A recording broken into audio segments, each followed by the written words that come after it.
Hello everyone, welcome to my YouTube channel Anu Sharma e learning classes.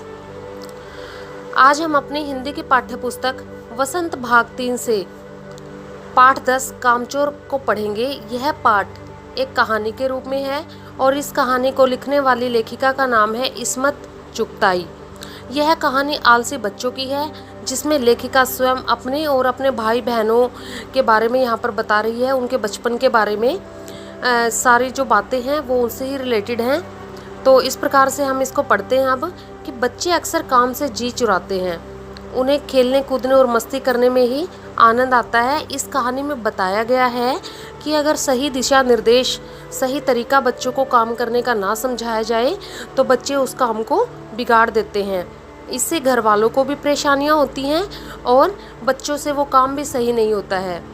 तो बहुत ही मज़ेदार कहानी है ये और इस कहानी को पढ़ते हुए आपको बहुत हंसी भी आएगी। तो चलिए हम इस कहानी को शुरू करते हैं।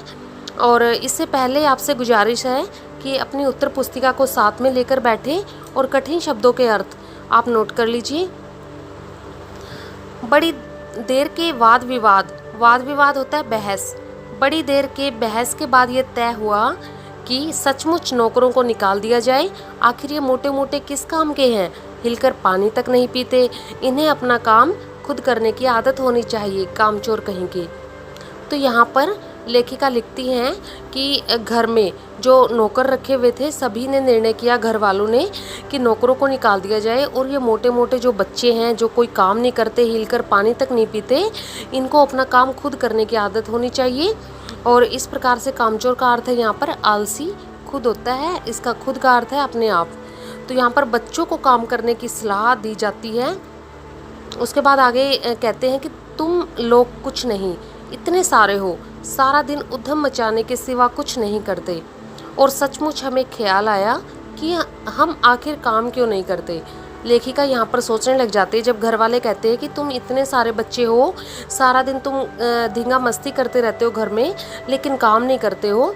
तो अब बच्चों के मन में भी आ जाता है कि हम आखिर काम क्यों नहीं करते हैं। हिलकर पानी पीने में अपना क्या खर्च होता है, इसीलिए हमने तुरंत हिल हिलाकर पानी पीना शुरू कर दिया। यहाँ पर बच्चों को पानी पीने से यहाँ पर बच्चों को ये कहना चाहती थी जो घर वाले, जो उनकी अम्मा थी, कि बच्चे खुद उठकर अपना पानी स्वयं पी ले। लेकिन बच्चे यहाँ पर उस पानी को ही हिला हिलाकर पीना शुरू कर देते हैं और सभी बच्चे निर्णय लेते हैं कि हम अपना काम स्वयं करेंगे। अब हिलने में धक्के भी लग जाते हैं और हम लोग किसी के दबैल तो थे नहीं कि कोई धक्का दे तो सह जाएं। अब बच्चे होते हैं, बच्चे को कोई धक्का दे दे तो बच्चा उसको भी जाके धक्का मार देता है। तो इसी प्रकार से वो जो इतनी बड़ी फौज थी बच्चों की, जब आपस में उनको बोला गया कि अपना पानी खुद लेकर पिए और नौकरों को कोई काम नहीं दिया जाएगा आज के बाद, अपने काम तुमने खुद करने हैं, तो उसके बाद सभी बच्चे अपना काम खुद करने लग जाते हैं। और जब वे हिलते हैं यानी कि पानी पीने के लिए उठते हैं तो वो एक दूसरे को धक्का मारने लग जाते हैं। अब जो कोई धक्का मार रहा था तो दूसरों को भी धक्का लग गया। तो पानी के मटकों के पास ही घमासान युद्ध शुरू हो गया। सभी बच्चों के आपस में लड़ाई शुरू हो गई। सुराहियाँ इधर उधर लुढ़की, मटके टूट गए, कपड़े भीगे वो अलग। तो यहाँ पर देखिए बच्चों ने पानी पीने के लिए बच्चे जाते हैं, लेकिन वहाँ पर ही उन बच्चों का युद्ध शुरू हो जाता है, यानी लड़ाई शुरू हो जाती है। मटके तोड़ देते हैं और भीग जाते हैं, उनके सारे कपड़े भी भीग जाते हैं। दब्बू शब्द आया यहाँ पर, एक दबैल शब्द जिसका अर्थ होता है दब्बू, घमासान का अर्थ होता है भयानक। यह भला काम करेंगे, अम्मा ने निश्चय किया। करेंगे कैसे नहीं, देखो जी, जो काम नहीं करेगा उसे रात का खाना हरगिज़ नहीं मिलेगा, समझे। यह बिल्कुल शाही फरमान जारी हो रहे हैं, हम काम करने को तैयार हैं, काम बताए जाएं, हमने दुहाई दी। हरगिज़ का अर्थ होता है बिल्कुल, फरमान राजाज्ञा, यानी राजा जो आज्ञा देता है उसको बोलते हैं फरमान। दुहाई का अर्थ होता है कसम। तो यहाँ पर अम्मा कहती है कि जो बच्चा घर का काम नहीं करेगा उसको रात का खाना नहीं मिलेगा। आगे सभी बच्चे, बहुत से काम हैं जो तुम कर सकते हो, उनको दिशा निर्देश दिए जाते हैं बच्चों को कि बहुत सारे काम आप कर सकते हो। जैसे कि आप ये जो दरी है कितनी मैली हो रही है, इसका कूड़ा जो है वो झाड़ सकते हो, पेड़ों में पानी डाल सकते हो और इसके बदले तुम सबको तनख्वाह भी मिलेगी। तो यहाँ पर बच्चों को कहा जाता है कि अगर बच्चे ये काम करेंगे सारे मिल कर के तो उनको तनख्वाह भी दी जाएगी। यहाँ पर मिसाल शब्द आया है, उसका अर्थ होता है उदाहरण। मैली का अर्थ होता है गंदगी या गंदी। मुफ्त का अर्थ होता है फोकट। तनख्वाह का अर्थ है पगार। अब्बा मियाँ ने कुछ काम बताए और दूसरे कामों का हवाला भी दिया। मालिक को तनख्वाह मिलती है। अगर सब बच्चे मिलकर पानी डालें तो हे खुदा के लिए नहीं, घर में बाढ़ आ जाएगी, अम्मा ने याचना की। अब देखो, जो अब्बा थे, अब्बा मियाँ यानी उनके जो पापा थे बच्चों के, उन्होंने कहा कि हम मालिक को भी तो तनख्वाह देते हैं पौधों में पानी डालने की, अगर तुम सब बच्चे मिलकर पानी डालो तो। लेकिन बीच में ही अम्मा कहती हैं कि ऐसा मत कहो बच्चों को, नहीं तो घर में बाढ़ आ जाएगी, क्योंकि सभी बच्चे एकदम से पानी डालेंगे तो कितना पानी ऐसे ही डाल देंगे, घर में आ जाएगा सारा पानी। तो यहाँ पर आगे बताती है लेखिका, फिर भी तनख्वाह के सपने देखते हुए हम लोग काम करने पर तुल गए। एक दिन फर्शी दरी पर बहुत से बच्चे जुट गए। तो यहाँ पर फर्शी दरी का अर्थ है जो दरी फर्श पर बिछाई जाती है। तनख्वाह का अर्थ होता है पगार और धुआंधार का अर्थ है ताबड़तोड़। तो सभी बच्चों ने उस दरी के चारों कोने पकड़ लिए और धुआंधार लकड़ियों से उसकी पिटाई भी शुरू कर दी, यानी दरी में से धूल झाड़ने लग गए सभी बच्चे। सारा घर धूल से अट गया, अटना होता है भर गया। खांसते खांसते सब बेदम हो गए। सारी धूल जो दरी पर थी फर्श पर आ गई, सबके सिरों में जम गई, नाकों और आंख में घुस गई। तो यहाँ पर बच्चों ने जब दरी को झाड़ा तो सारी की सारी धूल उनके सिर, आंखों और फर्श पर जम गई। बुरा हाल हो गया सबका। हम लोगों को तुरंत आंगन से निकाला गया। वहाँ हम लोगों ने फौरन झाड़ू देने का फैसला किया। झाड़ू क्योंकि एक ही थी और तनख्वाह लेने वाले उम्मीदवार बहुत ज़्यादा, इसीलिए क्षण भर में झाड़ू के पुर्जे उड़ा दिए। यहाँ पर इसका मतलब क्या है कि जो झाड़ू की सींकें थी वो सभी बच्चों ने उसकी सींकें, जिसके हिस्से में जितनी सींकें आई उतनी सींकें लेकर वो झाड़ू लगाने में तुल गए। फौरन का अर्थ है तुरंत, फैसला का अर्थ है निश्चित। जितनी सींकें जिसके हाथ पड़ी वह उनसे ही उल्टे सीधे हाथ मारने लगा। अम्मा ने सिर पीट लिया। भाई ये बुजुर्ग काम करने दे तो इंसान काम करे, जब जरा जरा सी बात पर टोकने लगे तो बस हो चुका काम। तो यहाँ पर अभी बच्चों का देखने के लिए कि बच्चे कैसे काम करते हैं, तो उनको थोड़े काम बताए गए थे, लेकिन बीच में ही जो अम्मा थी वो सिर पीट लेती हैं कि ऐसे झाड़ू के जब बच्चे पुर्जे पुर्जे अलग कर देते हैं तो वो कहती हैं इन बच्चों से कुछ नहीं होने वाला। तो उसी टाइम बीच में टोक करके कहती है उनकी माँ, जो है बच्चों की माँ, वो कहती है कि अभी तो बच्चों ने काम करना शुरू किया है, अभी जरा जरा सी बात पर इनको टोकना नहीं चाहिए। सींके का अर्थ है तीलियाँ, उल्टे सीधे का अर्थ है सही गलत। असल में झाड़ू देने से पहले थोड़ा सा पानी छिड़क लेना चाहिए। किसी के दिमाग में आया उन बच्चों में से ही कि जब झाड़ू देते हैं तो थोड़ा सा पानी पहले डाल लेना चाहिए, उसके बाद धूल नहीं उठती है। तो ऐसा ख्याल आते ही उन्होंने तुरंत दरी पर बाल्टी पानी छिड़क दिया। पानी भरकर उन्होंने उस दरी पर छिड़क दिया, जिसके कारण जो दरी पर धूल लगी हुई थी वो कीचड़ में बदल गई। अब सब आंगन से भी निकाले गए। तय हुआ कि पेड़ों को पानी दिया जाए। बस सारे घर के बाल्टियाँ, लोटे, तसले, भगोने, पतीलियाँ लूट ली गई। इसका मतलब क्या है कि सभी बच्चों को जैसे ही काम मिला कि पेड़ों में पानी देना है तो घर के सभी बर्तनों को लेकर के बच्चे दौड़ पड़े, और जिन्हें ये चीज़ें ना भी मिली वो डोंगे, कटोरे और गिलास लेकर ही भागे। तो इस प्रकार से बच्चों ने वहाँ पर भी घमासान मचा दिया। अब सभी लोग नल पर टूट पड़े, क्योंकि नल में से उन्होंने पानी भरना था, और नल पर जब वो अपने अपने बर्तन आगे करने लगे तो किसी के बर्तन में एक बूंद भी पानी की नहीं गई। तो सभी के सभी जितने भी बच्चे वहाँ पर थे, तो उनकी जो मौसियाँ थी, फूफियाँ थी, मामे थे, वो सभी एकदम से आए। लेकिन बच्चों की इतनी दमदार फौज थी कि उसको देख करके सभी अपने अपनी जगह वापस चले गए। यानी बच्चे अपना काम करने के लिए इतने ज़्यादा उत्सुक थे, उन्होंने किसी की ना सुनी। यहाँ पर घमासान का अर्थ है घोर, ठूसम ठास का अर्थ है धक्का, कुमक का अर्थ है बुलावा, पीठ दिखा का अर्थ है डर जाना। तो उसके बाद है इस धींगा मुश्ती में सभी बच्चे कीचड़ में लथपथ हो गए, जिन्हें नहलाकर कपड़े बदलवाने के लिए नौकरों की वर्तमान संख्या काफ़ी नहीं थी। पास के बंगलों से नौकर आए और 4 आना प्रति बच्चा के हिसाब से नहलाए गए। यहाँ पर देखिए, वो बच्चे जब आपस में लड़ाई कर रहे थे नल के पास खड़े होकर के, तो उनके जो कपड़े थे वो सारे के सारे गंदे हो जाते हैं और वो बच्चों के शरीर पे भी कीचड़ लग जाती है, जिसको साफ़ करने के लिए पास के जो बंगले थे, कोठियाँ थी, उनमें से नौकर बुलाए गए और उन बच्चों को 4 आना प्रति बच्चा के हिसाब से नहलवाया गया, यानी एक बच्चे के 4 आने नौकरों को दिए गए। धींगा मुस्ती का अर्थ है यहाँ पर धक्का मुक्की। लथपथ का अर्थ है भरा हुआ। हम लोग कायल हो गए कि सचमुच ये सफाई का काम अपने बस की बात नहीं, यानी अब बच्चे मान चुके थे कि जो सफाई का काम है वो उनके बस की बात नहीं है, न तो वो पेड़ों की देखभाल कर सकते हैं। अब तो बस एक ही काम था कि मुर्गियों को ले जाकर उनके दड़बे में बंद कर दे। इसीलिए सभी बच्चे हाथ में छड़ी लेकर मुर्गियों को हाँकने लग जाते हैं, चल दड़बे दड़बे। तो यहाँ पर बच्चे दड़बा बोलते हैं मुर्गियों का घर जो होता है, मुर्गियाँ जहाँ पर रहती हैं। तो वहाँ पर सभी बच्चे मुर्गियों को ले जाने लगते हैं, तो सभी मुर्गियाँ भड़क जाती हैं और इधर उधर भागने लग जाती हैं। 2 मुर्गियाँ खीर के प्यालों से जिन पर आया चांदी के वर्क लगा रही थी, यानी बच्चों की जो दीदी थी वो चांदी के वर्क लगा रही थी खीर के प्यालों पर, तो दौड़ती फड़फड़ाती हुई मुर्गियाँ उनके ऊपर से निकल जाती हैं और जो खीर थी वो उनके दुपट्टे पर लग जाती है। यहाँ पर विरुद्ध का अर्थ होता है खिलाफ, उटपटांग का अर्थ होता है अजीब। तो उसके बाद क्या होता है कि तूफान गुजरने के बाद पता चला कि प्याले खाली हैं, यानी जैसे सारी की सारी मुर्गियां उन प्यालों के ऊपर से होकर गुजरी तो पता चला कि सारे प्याले खाली हो चुके हैं खीर से। और खीर जो है वो दीदी के कामदानी के दुपट्टे, यानी जिस पर कढ़ाई की गई हो ऐसे दुपट्टे, और उनके जो सिर था जो उन्होंने अभी धोया था अपना सिर, उसके ऊपर सारी खीर लग जाती है।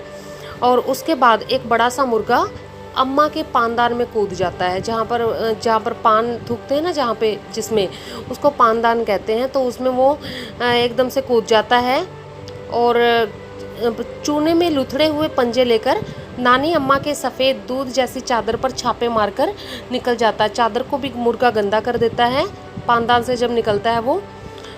तो इस प्रकार से एक मुर्गी दाल के पतीले में छपाक मारकर भाग जाती है और सीधी जाकर इस तरह फिसलती है नाली में जाकर कि सारी कीचड़ मौसी के मुंह पर जा पड़ती है। इधर सारी मुर्गियां बेनकेल का ऊंट बनी चारों तरफ दौड़ रही थी। तो उन मुर्गियों ने बहुत ज़्यादा घमासान घर में मचा दिया था। मोरी का अर्थ है नाली, बेनकेल का अर्थ है बिना नकेल के। एक भी दड़बे में जाने को राजी ना थी, एक भी मुर्गी दड़बे में नहीं गई। इधर किसी को सूझी कि जो भेड़ें आई हुई हैं लगे हाथों उन्हें भी दाना खिला दिया जाए। अब भेड़ों का तो सबको पता है कि जैसे बच्चों का ध्यान गया कि चलो मुर्गियाँ तो अपने कंट्रोल में आ नहीं रही हैं, तो अब भेड़ों को ही कंट्रोल में कर लिया जाए। तो सभी भेड़ों की तरफ जाते हैं और जो भेड़ें थी उनको वो खाना खिलाने की सोचते हैं। यहाँ पर मशहूर का अर्थ है प्रसिद्ध, फलांगती का अर्थ है छलांग लगाती। तो दिन भर की भूखी भेड़ें जब देखती हैं दाने का सूप तो वो उनके ऊपर झपट जाती हैं। लस्टम पस्टम तख्तों पर चढ़ गई, यानी तख्ते जो रखे हुए थे वहाँ पर जो भेड़ों का सूप जिनके ऊपर रखा हुआ था उसके ऊपर सभी भेड़ें चढ़ गई। और भेड़ चाल तो मशहूर है, यानी एक भेड़ के पीछे दूसरी भेड़ जाती है और उनकी नज़र तो बस दाने के सूप पर जमी हुई थी और पलंगों को फलांगती बर्तन लुढ़काती साथ साथ वो चढ़ गई, यानी सभी भेड़ें एकदम से उसके ऊपर चढ़ गई तख्तों के ऊपर दाने का सूप पीने के लिए। तख्त पर बना दीदी का दुपट्टा फैला हुआ था जिस पर गोखरी, चंपा, सलमा सितारे रखकर बड़ी दीदी मुगलानी बुआ को कुछ बता रही थी। यहाँ पर ये सितारों के प्रकार हैं कि कैसे वो अपने दुपट्टे पर सितारे लगाने के लिए अपनी बड़ी दीदी जो मुगलानी जो बुआ है उनको कुछ कह रही थी। अब भेड़े सब कुछ रौंदती हुई वहाँ से दौड़ गई। अब उनके दुपट्टे को भी उन्होंने ख़राब कर दिया। और उसके बाद जब तूफान गुजर चुका तो ऐसा लगा जैसे जर्मनी की सेना टैंकों और बम्बारों सहित उधर से छापा मारकर गुजर गई। यहाँ पर ये तुलना की गई है ये दोनों की कि जो भेड़ें हैं उनका जो वहाँ से दौड़ना था वो ऐसा लग रहा था जैसे कोई सेना बमबारी करके वहाँ से गुजरी हो। जहाँ जहाँ से सूप गुजरा भेड़ें शिकारी कुत्तों की तरह गंध सूखती हुई हमला करती गई। हजन माँ एक पलंग पर दुपट्टे से मुंह ढांपे सो रही थी। उन पर से जो भेड़ें दौड़ी तो न जाने वह सपने के किन महलों में सैर कर रही थी, दुपट्टे में उलझी मारो मारो चीखने लगी। तो इस प्रकार से सभी लोग बहुत परेशान हो चुके थे भेड़ों के कारण। इतने में भेड़ें सूप को भूलकर तरकारी वाली की टोकरी पर टूट पड़ी। वह दालान में बैठी मटर की फलियां तोल तोल कर रसोइये को दे रही थी। अब एक सब्जी वाली, तरकारी वाली का अर्थ होता है सब्जी वाली, जो अपनी सब्जियां बेचने आई हुई थी वो घर में रसोइया जो था, जो रसोई में काम करने वाला जो व्यक्ति होता है उसको हम कहते हैं रसोइया। तो उसको मटर तोल तोल के दे रही थी। लेकिन अब भेड़ें आ गई थी तो वह अपना बचाव करने लगी भेड़ों से।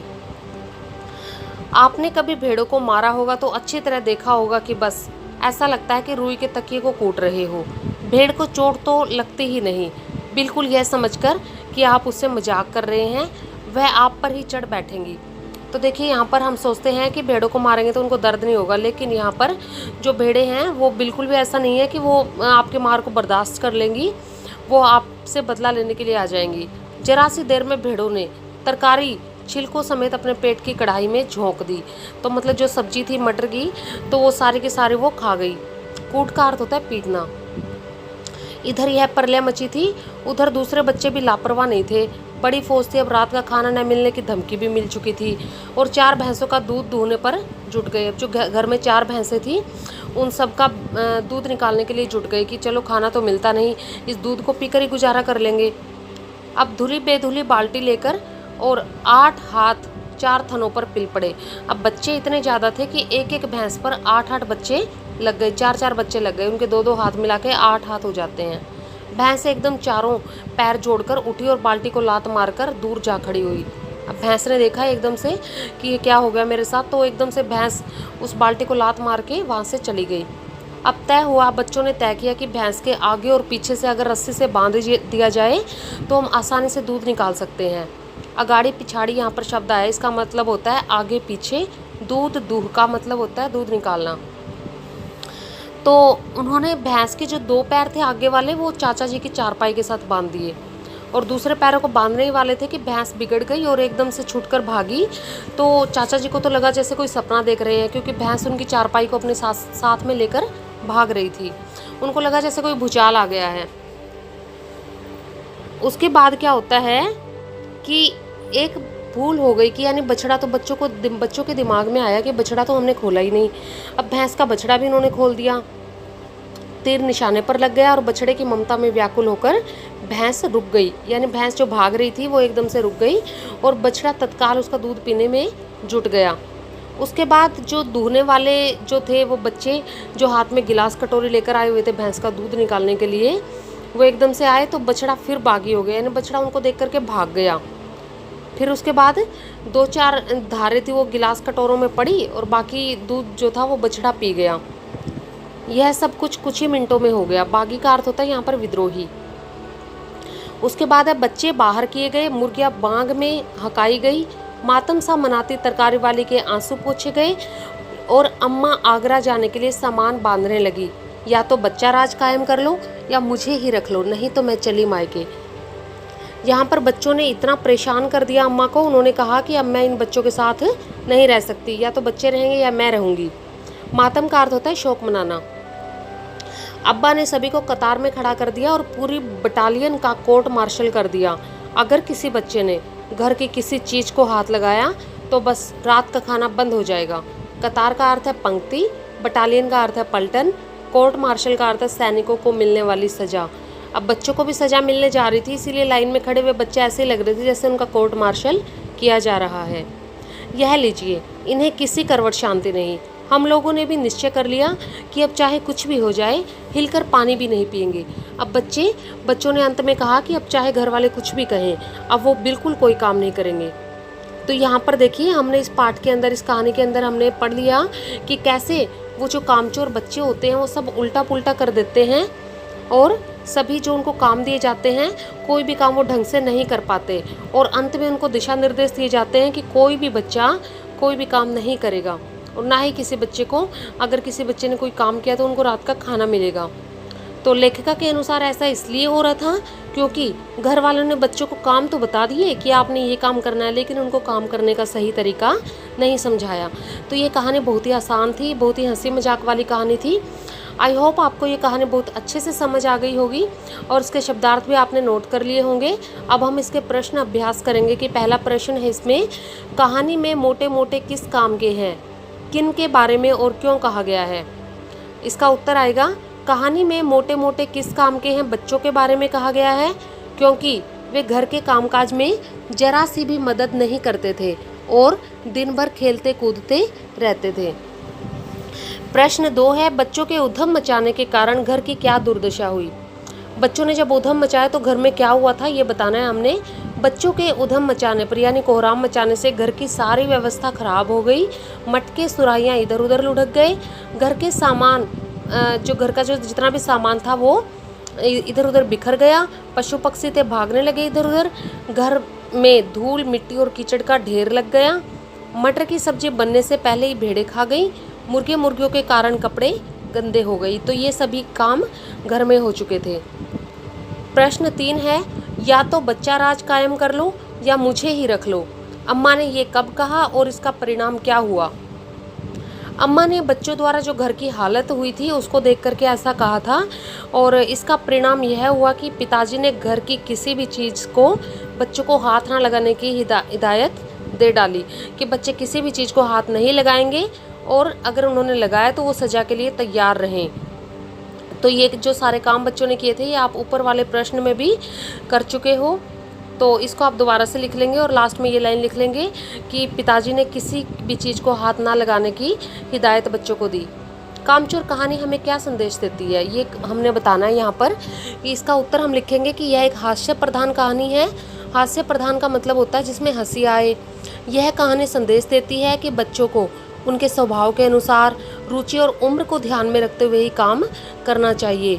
उनको काम लादना, उनके ऊपर काम को थोपना नहीं चाहिए, बल्कि उनको उनकी रुचि, उम्र और उनकी स्वभाव के अनुसार ही उनको काम देना चाहिए। अन्यथा जो भी काम बच्चों को दिया जाएगा वो बच्चे काम बिगाड़ देंगे। और बच्चों को बीच बीच में दिशा निर्देश भी प्रदान करने चाहिए कि काम कैसे करना है। उसके बाद है प्रश्न संख्या है 5 हमारी, क्या बच्चों ने उचित निर्णय लिया कि अब चाहे कुछ भी हो जाए हिलकर पानी भी नहीं पिएंगे? तो इसका उत्तर हमने बताना है कि बच्चों ने जो ये निश्चय किया था कि अब कुछ भी हो जाए हम पानी भी नहीं पिएंगे, वो बिल्कुल गलत है। क्योंकि ऐसा जो निर्णय है वो उनको और भी ज़्यादा कामचोर बना देगा। उन्हें काम तो करना चाहिए पर समझदारी के साथ। बच्चों को घर परिवार के काम धंधों को आपस में बांटकर, बड़ों से समझकर पूरा करना चाहिए। उन्हें अपने खाली समय का सदुपयोग करना चाहिए तथा रचनात्मक कार्यों में मन लगाते हुए परिवार वालों का सहयोग करना चाहिए। तो इस प्रकार से ये जो कामचोर कहानी थी हमारी, ये कंप्लीट हो चुकी है। आई होप आपको ये कहानी बहुत अच्छे से समझ आ गई होगी और इस कहानी में आपको कुछ ना कुछ नया सीखने को मिला होगा। आपने इसके प्रश्न उत्तर और शब्दार्थ भी नोट कर लिए होंगे। Okay, thanks for watching.